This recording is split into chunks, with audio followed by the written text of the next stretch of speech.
हरे कृष्ण, जय भोलेनाथ। प्रिय श्रोताओं, आज है कार्तिक मास के शुक्ल पक्ष की त्रयोदशी तिथि और आज है सोम प्रदोष व्रत। और आज त्रयोदशी तिथि सुबह 5:08 से प्रारंभ होकर अगले दिन सुबह 2:05 पर समाप्त होगी। इसलिए 3 नवंबर सोमवार को ही केवल सोम प्रदोष व्रत रखा जाएगा। और प्रदोष व्रत में प्रदोष काल में भोलेनाथ की मुख्य पूजा होती है। तो आज सूर्योदय का समय होगा सुबह 6:37 पर, सूर्यास्त का समय रहेगा शाम 5:43 पर, ब्रह्म मुहूर्त सुबह 5:01 से 5:49 तक रहेगा। राहु काल सुबह 7:30 बजे से 9 बजे तक रहेगा। और आज शिववास का बहुत ही सुखद संयोग भी बन रहा है। शिववास नंदी पर होगा, जो कि अगले दिन सुबह 2:05 तक रहेगा। और आज प्रदोष काल का समय रहेगा शाम 4:58 से 6:28 तक। इसी शुभ मुहूर्त में आप पूजा करके व्रत की मुख्य कथा का श्रवण भी कर सकते हैं। चलिए आपको सुनाते हैं सोम प्रदोष व्रत की कथा। उससे पहले हम सभी मिलकर भोलेनाथ और माँ पार्वती जी से प्रार्थना करते हैं। ओम श्री गणेशाय नमः। ओम नमः शिवाय। हे आदिदेव महेश्वर, हे भोलेनाथ शंकर, हे जगत जननी पार्वती माता, हे शीतल मनोहर चंद्रदेव, आज सोम प्रदोष व्रत के इस पावन समय में हम सब आपके चरणों में श्रद्धा भक्ति से उपस्थित हुए हैं। प्रदोष काल वह समय है जब तीनों लोकों में पवित्रता फैलती है। देव ऋषि भी आपके ध्यान में लीन हो जाते हैं।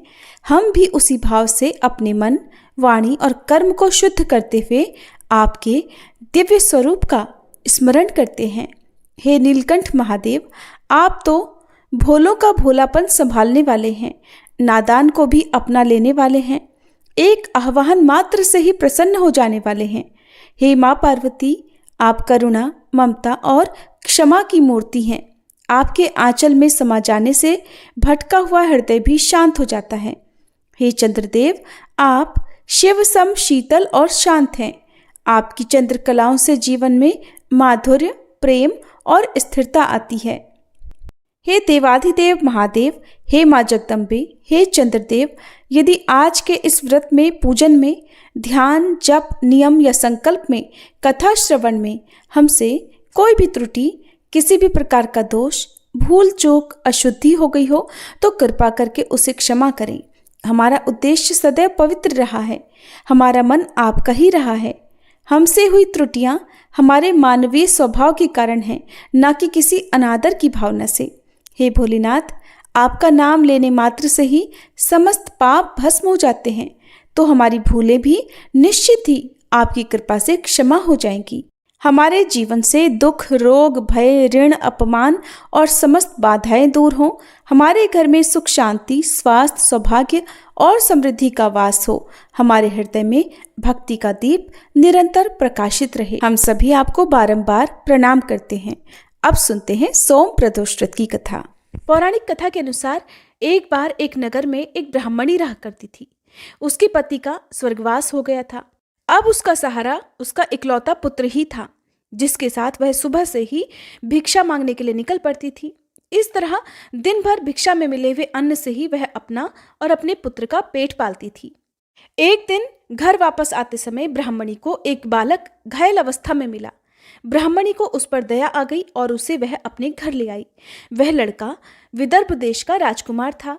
शत्रु सैनिकों ने उसके राज्य पर आक्रमण कर लिया था और उसके पिता को बंदी बनाकर उसके राज्य पर अधिकार कर लिया था। इसलिए वह बालक मारा मारा फिर रहा था।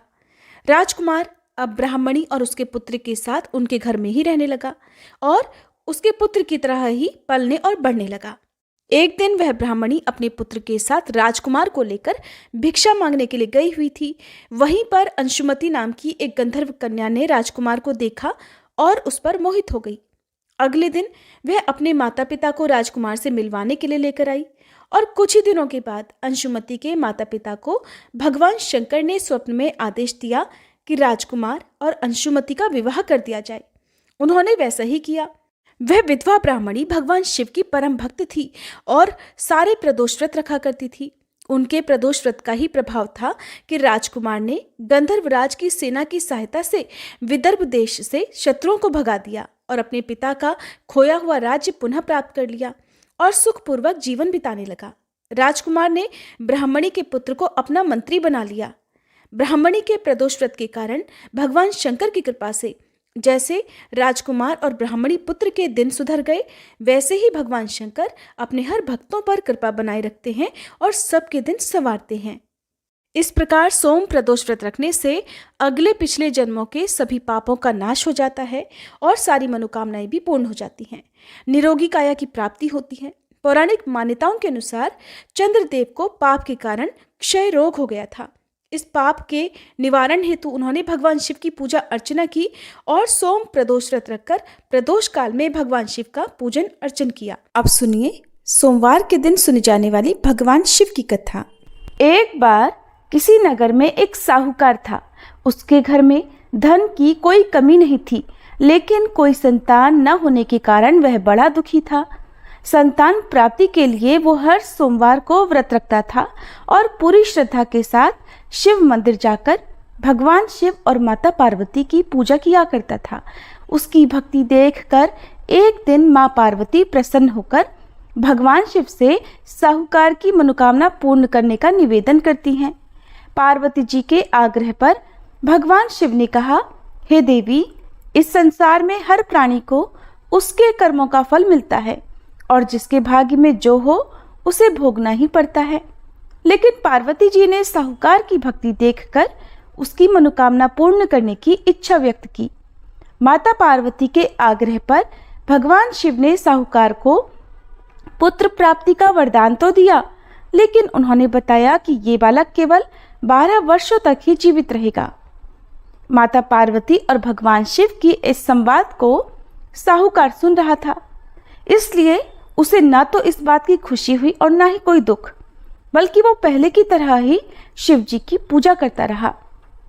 कुछ समय के बाद साहूकार की पत्नी ने एक पुत्र को जन्म दिया। जब वह बालक 11 वर्ष का हुआ तो उसे पढ़ने के लिए काशी भेज दिया गया। साहूकार ने पुत्र के मामा को बुलाकर उसे बहुत सारा धन देते हुए कहा कि तुम इस बालक को काशी विद्या पढ़ने के लिए लेकर जाओ। तुम लोग रास्ते में यज्ञ कराते जाना और ब्राह्मणों को भोजन दक्षिणा देते हुए जाना। दोनों मामा भांजे इसी तरह यज्ञ कराते और ब्राह्मणों को दान दक्षिणा देते काशी नगरी निकल पड़े। इस दौरान रात में एक नगर पड़ा जहां नगर के राजा की कन्या का विवाह था, लेकिन जिस राजकुमार से उसका विवाह होने वाला था वह एक आंख से काना था। राजकुमार के पिता ने अपने पुत्र के काना होने की बात को छुपाने के लिए सोचा, क्यों ना उस साहूकार के पुत्र को दूल्हा बनाकर राजकुमारी से विवाह करा दूं और विवाह के बाद इसको धन देकर विदा कर दूंगा और राजकुमारी को अपने नगर ले आऊंगा। लड़के को दूल्हे के वस्त्र पहनाकर राजकुमारी से विवाह करा दिया गया।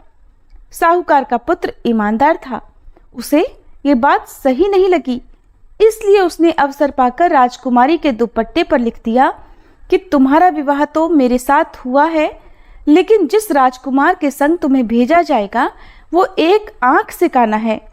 मैं तो काशी विद्या पढ़ने जा रहा हूँ। जब राजकुमारी ने चुन्नी पर लिखी बातें पढ़ी तो उसने अपने माता पिता को ये बात बताई। राजा ने अपनी पुत्री को विदा नहीं किया, फिर बारात वापस चली गई। दूसरी ओर साहूकार का पुत्र और उसका मामा काशी पहुंचे और वहां जाकर उन्होंने यज्ञ किया। जिस दिन साहूकार का पुत्र 12 वर्ष का हुआ उस दिन भी यज्ञ का आयोजन था। लड़के ने अपने मामा से कहा कि मेरी तबीयत कुछ ठीक नहीं है। मामा ने कहा तुम अंदर जाकर आराम कर लो। भगवान शिव के वरदान अनुसार कुछ ही देर में उस बालक के प्राण निकल गए। मृत भांजे को देखकर उसके मामा ने विलाप करना शुरू कर दिया। संयोगवश उसी समय भगवान शिव और माता पार्वती उधर से जा रहे थे। पार्वती जी ने भोलेनाथ से कहा, स्वामी, मुझे इसके रोने का स्वर सहन नहीं हो रहा, आप कृपया इस व्यक्ति के कष्ट को अवश्य दूर कीजिए। जब भगवान शिव मृत बालक के समीप गए तो वह बोले कि ये उसी साहूकार का पुत्र है जिसे मैंने 12 वर्षों की आयु का वरदान दिया था। अब आज इसकी आयु पूरी हो चुकी है। लेकिन मातृभाव से विभोर माता पार्वती जी कहने लगी, हे महादेव, आप इस बालक को और आयु देने की कृपा करें, नहीं तो इसके वियोग में इसके माता पिता भी तड़प तड़प कर मर जाएंगे। माता पार्वती के पुनः आग्रह पर भगवान शिव ने उस लड़के को जीवित होने का वरदान दिया। शिव जी की कृपा से वह लड़का जीवित हो गया। शिक्षा पूरी करके लड़का मामा के साथ अपने नगर की ओर वापस चल पड़ा। दोनों चलते हुए उसी नगर में पहुंचे जहां उसका विवाह हुआ था। उस नगर में भी उन्होंने यज्ञ का आयोजन किया। उस लड़के के ससुर ने उसे पहचान लिया और महल में ले जाकर उसकी खूब आवभगत की और अपनी पुत्री को धूमधाम से विदा कर दिया। इधर साहूकार और उसकी पत्नी भूखे प्यासे रहकर अपने बेटे की प्रतीक्षा कर रहे थे। उन्होंने प्रण कर रखा था कि अगर उन्हें अपने बेटे की मृत्यु का समाचार मिला तो वो भी प्राण त्याग देंगे, परंतु अपने बेटे के जीवित होने का समाचार पाकर वे बेहद प्रसन्न हुए। उसी रात भगवान शिव ने साहूकार के स्वप्न में आकर कहा, हे श्रेष्ठी, मैंने तेरे सोमवार के व्रत करने और व्रत कथा सुनने से प्रसन्न होकर तेरे पुत्र को लंबी आयु प्रदान की है। इसी प्रकार जो कोई सोमवार व्रत करता है या कथा सुनता और पढ़ता है, उसके सभी दुख दूर होते हैं और सभी मनोकामनाएं पूर्ण होती हैं। सभी प्रेम से बोलिए, भोले शंकर भगवान की जय, माता पार्वती की जय। जिन्होंने श्रद्धा से सोमवार का व्रत किया, ये पावन कथा सुनी और भगवान शिव का पूजन किया, उनके जीवन से समस्त दुख, रोग, शोक और संकट दूर होते हैं। ये व्रत न केवल सांसारिक सुखों को प्रदान करता है, बल्कि भगवान शिव की अपार कृपा से आत्मिक शांति, मोक्ष और चिर सुख की प्राप्ति भी कराता है। अब आइए हम पूर्ण समर्पण और सच्चे मन से भगवान से प्रार्थना करते हैं। हे नीलकंठ भगवान शिव, आप भोले हैं, दयालु हैं, आशुतोष हैं। हमने जो कुछ भी पूजा, व्रत और कथा श्रवण किया, उसमें यदि कोई त्रुटि रह गई हो तो क्षमा करें। हमें अपने चरणों में अटल भक्ति और जीवन में सच्ची समझ प्रदान करें। हमारे जीवन से अज्ञान, अहंकार और अधर्म का नाश करें। शिव शिव कहकर हम जीवन की राह पर चलें, यही हमारा संकल्प है। ओम नमः शिवाय। सोमवार व्रत की महिमा अमोघ है। जो भक्त सच्चे मन से इसका पालन करते हैं, उनके जीवन में धन, वैभव, संतान सुख, वैवाहिक सुख और सभी मनोरथों की पूर्ति निश्चित होती है। भगवान शिव से यही प्रार्थना है कि हम सभी पर उनकी कृपा बनी रहे। हर हर महादेव। प्रिय श्रोताओं, अब आपको सुनाते हैं नवग्रहों की कथा। ज्योतिष शास्त्र में नवग्रहों को बहुत ही महत्वपूर्ण माना जाता है, क्योंकि इन्हीं ग्रहों की चाल के कारण सभी राशियों के जीवन पर सकारात्मक या नकारात्मक प्रभाव पड़ते हैं। लेकिन कथा सुनाने से पहले आपको नवग्रहों के माता पिता के बारे में भी बताते हैं कि इन सभी नवग्रहों के माता पिता कौन हैं। ज्योतिष विज्ञान में ग्रह और उनकी दशा का विशेष महत्व है। ये सभी नवग्रह किसी न किसी क्षेत्र जैसे शिक्षा, ज्ञान, धन, लाभ, हानि, इनका प्रतिनिधित्व करते हैं। सबसे पहले ग्रह की बात करते हैं सूर्य। सूर्य देव के पिता का नाम कश्यप है और इनकी माता अदिति हैं। पंच देवताओं में सूर्य देव का विशेष महत्व है। इनकी दो पत्नियां हैं जिनका नाम संध्या और छाया है। शनिदेव भगवान सूर्य के पुत्र हैं और यमराज और देवी यमुना भी इनकी संतान हैं। दूसरे ग्रह हैं चंद्र ग्रह। चंद्रदेव महर्षि अत्रि के पुत्र हैं और उनकी माता का नाम अनुसुईया है। शास्त्रों के अनुसार चंद्रदेव की 27 पत्नियां हैं जो 27 नक्षत्रों का प्रतिनिधित्व करती हैं। चंद्रदेव बुध ग्रह के पिता हैं। तीसरे ग्रह है मंगल ग्रह। शास्त्रों में बताया गया है कि मंगल देव के पिता भगवान शिव हैं और भूदेवी इनकी माता हैं। मंगल पूरी तरह से ब्रह्मचारी है। मांगलिक दोष का संबंध भी इन्हीं ग्रह से होता है। चौथे ग्रह हैं बुध ग्रह। बुध देव के पिता चंद्र और देवी तारा इनकी माता का नाम है। बुध देव को समस्त वेद और शास्त्रों का ज्ञान देवगुरु बृहस्पति से प्राप्त हुआ था और इनकी पत्नी का नाम इला है। चंद्र वंश का प्रारंभ भी इन्हीं से हुआ था। चौथे ग्रह हैं बृहस्पति। देवगुरु बृहस्पति के पिता महर्षि अंगिरस हैं। सुरूपा इनकी माता का नाम है और इनकी पत्नी का नाम तारा है। महाभारत काल में मुख्य भूमिका निभाने वाले गुरु द्रोणाचार्य इनके पौत्र माने जाते हैं। शास्त्रों में इन्हें देवताओं का गुरु भी बताया गया है। पांचवें ग्रह हैं शुक्र ग्रह। शुक्र देव के पिता भृगु ऋषि हैं और काव्य माता इनकी माता का नाम है। इन्हें कठिन तप के कारण भगवान शिव से मृत संजीवनी विद्या प्राप्त हुई थी। इनकी पत्नी का नाम जयंती है, जिन्हें देवराज इंद्र की पुत्री के रूप में जाना जाता है। छठे ग्रह है शनि ग्रह। शनिदेव भगवान सूर्य के पुत्र हैं और इनकी माता का नाम छाया है। लेकिन शनि का स्वभाव अपने पिता के गुणों से बिल्कुल विपरीत है। शनिदेव कर्मों के अनुसार फल प्रदान करते हैं और इनकी पत्नी का नाम धामिनी है। सातवें आठवें ग्रह के रूप में राहु और केतु को जाना जाता है, जो कि समुद्र मंथन के समय तक अमृत पान करने से पहले तक स्वर भानु था, जिसके पिता का नाम विप्रचित्त है और माता का नाम सिंहिका है। राहु की 2 पत्नियां हैं, जिनका नाम नागवल्ली और नागकणी है। इनका वाहन काले अश्वों वाला रथ है। वहीं स्वर भानु दैत्य के धड़ से केतु उत्पन्न हुए थे, जिनका वाहन चील है। ये तो था सभी नवग्रहों का परिचय। अब सुनिए नवग्रहों की कहानी। एक बार की बात है, किसी गांव में एक भाई बहन रहते थे। बहन का विवाह हो चुका था, तो एक दिन भाई अपनी बहन से मिलने के लिए उसकी ससुराल जा रहा था। रास्ते में भाई को एक सांप मिला और कहने लगा, मैं तुझे डसूंगा। भाई बोला, हे नाग देवता, मैंने ऐसा कौन सा अपराध किया है जो आप मुझे डसोगे? मैं तो अपने माँ बाप का एक ही पुत्र हूँ, बहन का एक ही भाई हूँ। मेरी पत्नी और मेरे बच्चे घर पर मेरा इंतजार कर रहे हैं, आप मुझे क्यों डसना चाहते हो? तब वह सांप बोला, तुम्हारे 9 ग्रहों की दशा लगी है, इसलिए मैं तुम्हें डस लूँगा। जब सांप किसी भी तरह राजी नहीं हुआ, तो वह बोला कि ठीक है, मैं अपनी बहन के घर उससे मिलने जा रहा हूँ। जब मैं वापस आऊँगा तब तुम मुझे डस लेना। सांप बोला, क्या पता तुम वापस आते समय इस रास्ते से आओ या ना आओ, मैं तो तुम्हें अभी डसूंगा। तब वह लड़का बोला कि ठीक है, तुम ऐसा करो, मेरे इस थैले में बैठ जाओ। जब मैं अपनी बहन से मिलकर वापस आऊँगा तब तुम मुझे डस लेना। सांप ने उसकी बात मान ली और थैले में बैठ गया। लड़के ने ऊपर से बेलपत्र ढक दिए ताकि वह किसी को दिखाई ना दे, और फिर अपनी बहन के घर पहुंच गया। बहन उस समय 9 ग्रहों की कहानी कह रही थी। उसने भाई को आया हुआ देखकर भाई से कहा कि भाई तुम बैठो, मैं पहले 9 ग्रहों की कहानी कह लूँ। तुम बैठो और मेरी कहानी भी सुनो। बहन ने कहानी कही, भाई ने कहानी सुनी।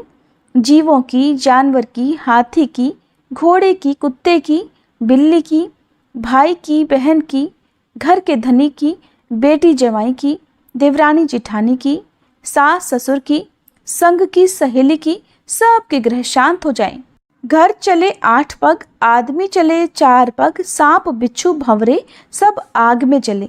ऐसे भाई को कहानी सुनाकर बहन खड़ी हो गई और भाई के पास रखे थैले को देखकर भाई से बोली, भाई थैले में क्या लाए हो? इससे पहले कि भाई कुछ कहता, उसने वह थैला उठाया और घर के अंदर ले गई। थैला खोलकर देखा तो बेलपत्र, केले और संतरे बन गए और सांप एक चमचमाता हुआ हार बन गया। जब हार पहनकर वह बहन बाहर आई तो बहन के गले में चमचमाता हार देखकर भाई बोला, बहन इतना कीमती हार तुम कहाँ से लाई हो? बहन बोली, भाई तुम ही तो लाए हो मेरे लिए। थैले में केले और संतरे के साथ हार भी तो था। भाई ने सुना तो हैरान रह गया और बोला, बहन उसमें हार नहीं बल्कि मेरी मृत्यु का सामान था। ऐसा कहकर उसने सारी बात अपनी बहन को बताई और फिर कहने लगा कि बहन ये तेरे ही 9 ग्रहों की कहानी का प्रभाव है जो वह सांप हार बन गया। अब ये हार तू ही रख ले। कुछ दिनों के बाद बहन के घर रहने के बाद जब भाई वापस चलने लगा तो बहन बोली, भाई तुम्हारे 9 ग्रहों की दशा लगी है, तुम घर जाकर भाभी से कहना कि वो 9 ग्रहों की कहानी कहे। ऐसा कहकर उसने अपने भाई को विदा किया। भाई जब अपने घर पहुंचा और जाकर अपनी पत्नी से बोला कि सुनो, हमारे 9 ग्रहों की दशा लगी है, हम नवग्रह की कहानी रोज कहा करेंगे। मैं कहूँगा और तुम सुनना, तुम कहोगी तो मैं सुनूंगा। फिर बोला, जाओ 1 लोटा जल का भरकर लाओ, साथ में चावल और चीनी के दाने भी लेकर आओ। उसकी पत्नी सारी सामग्री ले आई। कहानी कही, जीव की, जानवर की, हाथी की, घोड़े की, कुत्ते की, बिल्ली की, देवरानी जिठानी की, सास ससुर की, घर के धनी की, बेटी जवाई की, भाई बहन की, सबके 9 ग्रह शांत हो जाइयो। घर चले 8 पग, आदमी चले 4 पग, सांप बिच्छू भंवरे सब आग में जल जाइयो। सभी 9 ग्रहों को नमस्कार है। जैसे 9 ग्रहों की दशा भाई की उतरी, वैसे ही इस कहानी को कहते सुनते और हुंकारा भरते सब की उतरे। सब पर 9 ग्रहों की कृपा बनी रहे। अब सुने शिव चालीसा पाठ और आरती। जय गणेश गिरिजा सुवन, मंगल मूल सुजान, कहत अयोध्या दास तुम, देहु अभय वरदान। जय गिरिजापति दीन दयाला, सदा करत संतन प्रतिपाला।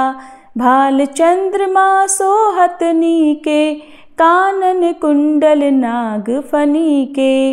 अंग गौर शिर गंग बहाए, मुंड माल तन क्षार लगाए। वस्त्र खाल बाघांबर सोहे, छवि को देखी नाग मन मोहे। मैना मातु की हवे दुलारी, वाम अंग सोहत छवि न्यारी। कर त्रिशूल सोहत छवि भारी, करत सदा शत्रुन क्षयकारी। नंदी गणेश सोहितः कैसे, सागर मध्य कमल है जैसे। कार्तिक श्याम और गणराऊ, या छवि को कही जात न काऊ। देवन जब ही जाय पुकारा, तब ही दुख प्रभु आप निवारा। किया उपद्रव तारक भारी, देवन सब मिली तुम ही जुहारी। तुरत षडानन आप पठायऊ, लव निमेष मह मारी गिरायऊ। आप जलंधर असुर संहारा, सुयश तुम्हार विदित संसारा। त्रिपुरासुर सन युद्ध मचाई, सब ही कृपा कर लीन बचाई। किया तपहि भागीरथ भारी, पुरब प्रतिज्ञा तासु पुरारी। दानिन मह तुम सम को नाही, सेवक स्तुति करत सदाही। वेद नाम महिमा तब गाई, अकथ अनादि भेद नहीं पाई। प्रकटी उदधि मंथन में ज्वाला, जरत सुरासुर भये विहाला। कीन्ही दया तह करि सहाई, नीलकंठ तब नाम कहाई। पूजन रामचंद्र जब कीन्हा, जीत के लंक विभीषण दीन्हा। सहस कमल में हो रहे धारी, कीन्ह परीक्षा तब ही पुरारी। एक कमल प्रभु राखे उजोई, कमल नयन पूजन चह सोई। कठिन भक्ति देखी प्रभु शंकर, भय प्रसन्न दिए इच्छित वर। जय जय जय अनंत अविनाशी, करत कृपा सबके घटवासी। दुष्ट सकल नित मोहि सतावे, भ्रमत रहो मोहि चैन ना आवे। त्राहि त्राहि मैं नाथ पुकारो, ये ही अवसर मोहि आन उबारो। लै त्रिशूल शत्रुन को मारो, संकट से मोहि आन उबारो। मात पिता भ्राता सब होई, संकट में पूछत नहीं कोई। स्वामी एक है आस तुम्हारी, आए हरहु मम संकट भारी। धन निर्धन को देत सदाही, जो कोई जाचे सो फल पाही।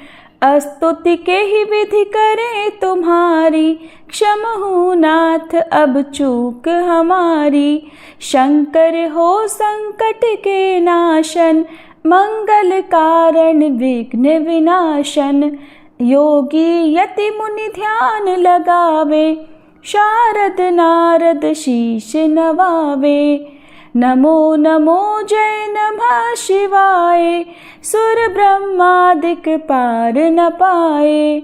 जो यह पाठ करे मन लाई, तापर होत है शंभु सहाई। ऋनिया जो कोई हो अधिकारी, पाठ करे सो पावन हारी।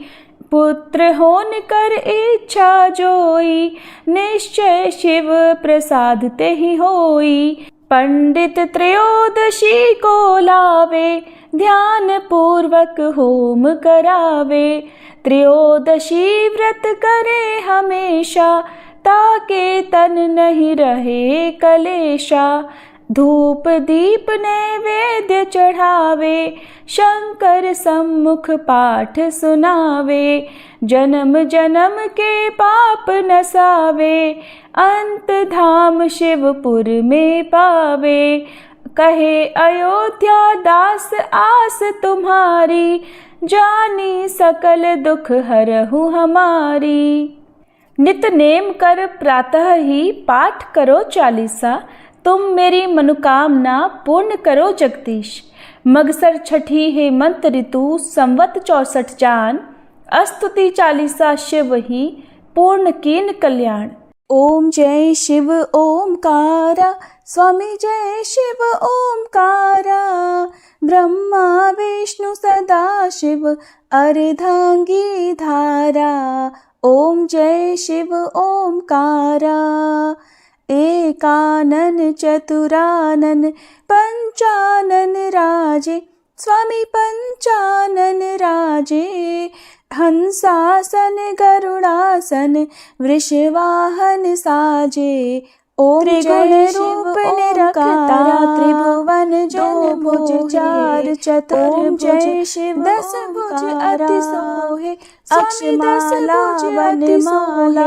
मुंडमाला धारी, स्वामी मुंडमाला धारी। चंदन मृग मद सोहे, भाले शशिधारी। ओम जय शिव ओमकारा। श्वेतांबर पीतांबर बाघांबर अंगे, स्वामी बाघांबर अंगे। सनकादिक गरुड़ादिक भूतादिक संगे। ओम जय शिव ओमकारा। कर के मध्य कमंडल चक्र त्रिशूलधारी, स्वामी चक्र त्रिशूलधारी। सुखकारी दुखहारी, जग पालनकारी। ओम जय शिव ओमकारा। ब्रह्मा विष्णु सदा शिव, जानत अविवेका। स्वामी जानत अविवेका। प्रणवाक्षर में शोभित, ये तीनों एका। ओम जय शिव ओमकारा। त्रिगुण स्वामी जी की आरती, जो कोई नर गावे। स्वामी जो कोई नर गावे। कहते शिवानंद स्वामी, सुख संपत्ति पावे। ओम जय शिव ओमकारा। ओम जय शिव ओमकारा, स्वामी जय शिव ओमकारा। ब्रह्मा विष्णु सदा शिव, अर्धांगी धारा। ओम जय शिव ओमकारा।